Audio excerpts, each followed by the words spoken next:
بسم اللہ الرحمن الرحیم۔ ذات پروردگار قرآن میں ارشاد فرما رہا ہے، یا ایھا الذین آمنوا ان جاءکم فاسق، اے ایمان والو اگر کوئی فاسق تمہارے پاس کوئی خبر لے کر آئے تو تم تحقیق کر لیا کرو، کہیں نادانی میں تم کسی قوم کو نقصان پہنچا دو پھر تمہیں اپنے کیے پر نادم ہونا پڑے۔ یہ بندہ جو گستاخ سادات ہے، اس کی حقیقت ایسی ہے کہ یہ بندہ افغانستان سے تھا اور وہاں سے چلا ہے اور آ کر حوزہ علمیہ قم ایران میں پڑھتا رہا۔ پھر وہاں پر بہت سارے اس کے ایسے ہی عقیدے تھے، ایسے نظریات تھے جس کی وجہ سے وہاں سے اس کو نکالا گیا۔ یہ یوٹیوب پہ آیا، سوشل میڈیا پہ آیا تو اس نے ابتدا فارسی زبان میں کی، پھر اس کے بعد اس نے عربی زبان میں کی، پھر انگلش میں پڑھتا رہا اور انگلش میں مناظرے کرتا رہا۔ اس کے بعد جب اس نے دیکھا کہ میرا جو یوٹیوب اکاؤنٹ ہے وہ نہیں بڑھ رہا، یوٹیوب چینل ہے اب نہیں ہو رہا، جس کی وجہ سے پھر اس نے اردو زبان میں شروع کر دیا۔ اور اس نے جب دیکھا برصغیر والے مثلا پاک و ہند یہ والے بڑی اس چیزوں کو سنتے ہیں، اس نے اہل سنت کے مقدسات کی توہین شروع کر دی۔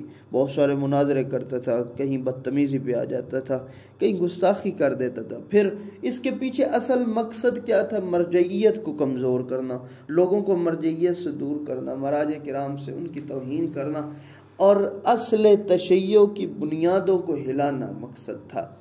اسی کے دوران جب آیت اللہ رئیسی شہید کی شہادت کی خبر آئی تو اس نے مذاق اڑایا اور ہنسا۔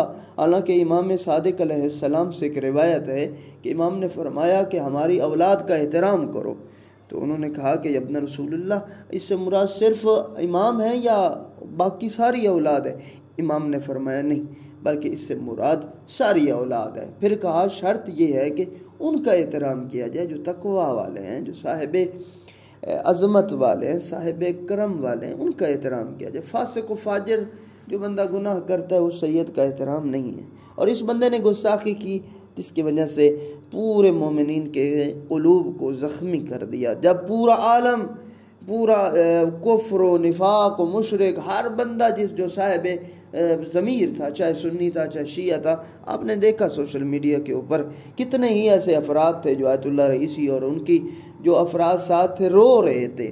ہر وہ بندہ جو بندہ ایران کے خلاف تھا، جو ایران کے خلاف باتیں کرتا تھا، یہ کہتا تھا کہ یہ ظالم ہے، آزادی نہیں ہے، وہ دیکھ سکتے ہیں کہ کس طرح سوشل میڈیا کے اوپر ہزاروں لاکھوں کی تعداد میں وہ مومنین جنہوں نے ان کے جنازے میں شرکت کی، تشییع جنازہ ہوا، کس طرح رو رہے تھے ان کے۔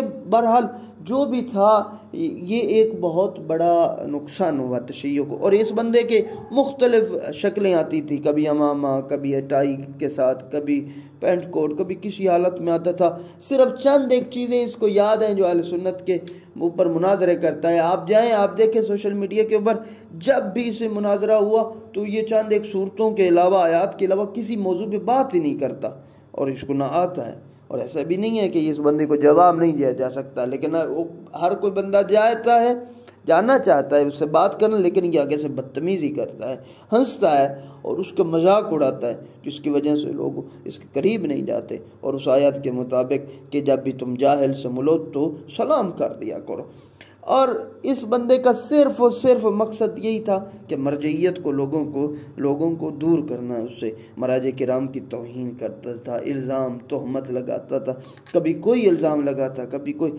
پورے عالم اسلام کے اندر اس کے ساتھ جو ہو رہا ہے بائیکاٹ کیا جا رہا ہے۔ بہت سارے مومنین جو اس کو سنتے تھے انہوں نے اسے چھوڑ دیا، اسی وجہ سے کہ اس نے ایک سید کی توہین کی ہے، ایک شہید کی توہین کی ہے۔ اس نے مکتب تشیع کے سامنے آ کر، حالانکہ اس کے پیچھے یہی تھا کہ سامنے دکھاتا ہے اہل سنت کی مقدسات کی توہین کرتا تھا، لیکن صرف اور صرف مقصد یہی تھا کہ نظام ولایت فقیہ، نظام مرجعیت اور انقلابی اسلامی کے خلاف اور شیعیان کے خلاف صرف اور صرف یہی کام تھا۔